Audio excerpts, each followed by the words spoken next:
नमस्कार, राधे राधे राधे। मैं आया हूँ यहाँ पर अजंता की गुफाओं में और बहुत सुंदर यहाँ का दृश्य है।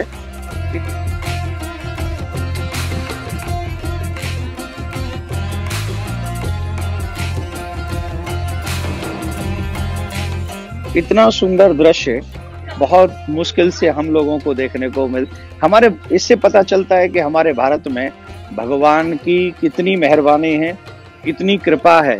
भगवान ने इस देश को इतनी सारी गिफ्ट्स दी हैं कि हम लोग कल्पना नहीं कर सकते। परंतु तकलीफ की बात यह है कि हम लोग अपनी ही चीज़ों का न प्रचार विचार कर पाते हैं और ना ही लोगों तक पहुंचा पाते हैं। फिर भी अजंता पर तो बहुत सारी संख्या में लोग यहाँ पहुंचते हैं। यहाँ देश विदेशों से भी लोग आते हैं और यहाँ अधिकांश मैंने देखा है कि भगवान बुद्ध के ऊपर जिसकी बहुत चर्चा की गई है, यहाँ पर जिस संस्कृति का दर्शन कराया गया है, अवलोकन कराया गया है।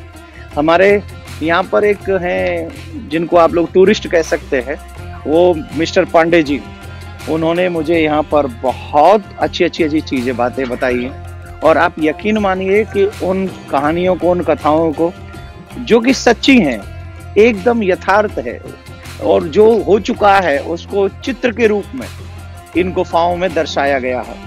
तो मैंने जो यहाँ से बहुत कुछ चीज़ें लर्न की हैं, स्पेशली बुद्ध धर्म में जिस तरीके से त्याग का और अहिंसा का प्रचार विचार किया गया, दर्शन कराया गया, वो अपने आप में एक विलक्षण है।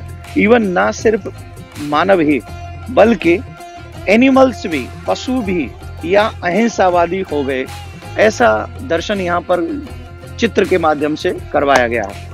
तो मैं आप सबसे एक ही निवेदन करूंगा कि निश्चित तौर पर जब तक हम लोग जिंदा रहेंगे खाना कमाना चलता रहेगा, लेकिन जब भी मौका मिले, अवसर मिले, अपने देश में जो भगवान की कृपा से धरोहर है, जो भगवान ने हमको गिफ्ट दी हैं, उन धरोहरों का दर्शन करना चाहिए।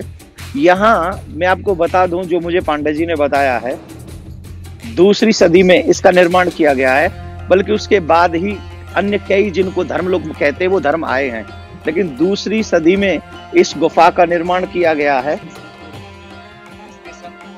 बहुत मतलब बुद्ध भगवान के जाने के 400 वर्ष बाद में इसका निर्माण किया गया।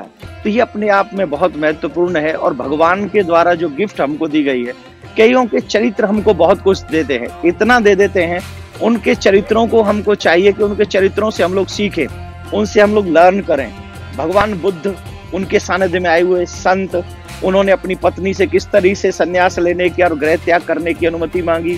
उन्होंने उनके माता पिता, उनकी माँ, क्या होते महल में रहने वाली रानी का भी बच्चा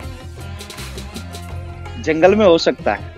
ये पूरी स्टोरी, पूरी हिस्ट्रिकल जो स्थिति है, हिस्टोरिकल स्टोरी जो हमको यहाँ आके देखने को मिली। और ये दृश्य देखिए कितना सुंदर है, ये गुफाएं देखिए कितना सुंदर है, और कितना अच्छा रहा होगा जब भगवान बुद्ध यहाँ कभी अपने चरण कमलों को लेकर पहुंचे होंगे और सबको अहिंसावादी और एक दूसरे से प्रेम करो, ऐसी उन्होंने हम सबको उपदेश दी होगी। और हम सबसे उम्मीद भी की होगी कि हम उनके पद चिन्हों पर चलकर एक दूसरे को सुख देने की, यही चीज आ जाती है भागवत में।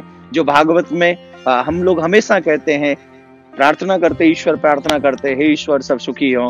वेद व्यासी महाराज ने कहा कि 18 पुराणेषु व्यासस्य वचनद्वयम् परोपकाराय पुण्याय पापाय परपीडनम्। सबसे बड़ा पुण्य क्या है? दूसरों को सुख देना। सबसे बड़ा पाप क्या है? दूसरों को दुख देना। तो यहाँ पर आकर अजंता की इन गुफाओं को देखकर और ये अद्भुत दृश्य देखकर, अद्भुत नजारा देखकर, यकीन मानिए मेरे मन को बहुत अच्छा लगा। और ऐसा लगा कि भगवान के द्वारा दी हुई हम सबको, सिर्फ इंसान को नहीं सिखा सकता। अगर हम में सीखने की हिम्मत है, अगर हम सीखना चाहते हैं, तो यकीन मानिए कई बार पत्थर भी हमको बहुत कुछ सिखा जाते हैं, कई बार चित्रकलाएं भी हमको सिखा जाती हैं। ये तो डिपेंड है।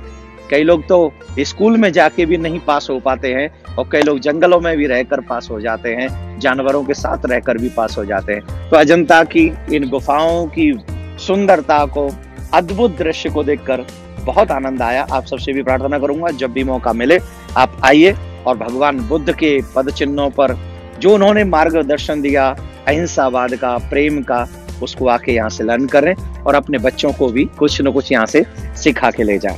धन्यवाद। अच्छा लगा हो तो ये सब आगे तक भी शेयर कीजिए। राधे राधे।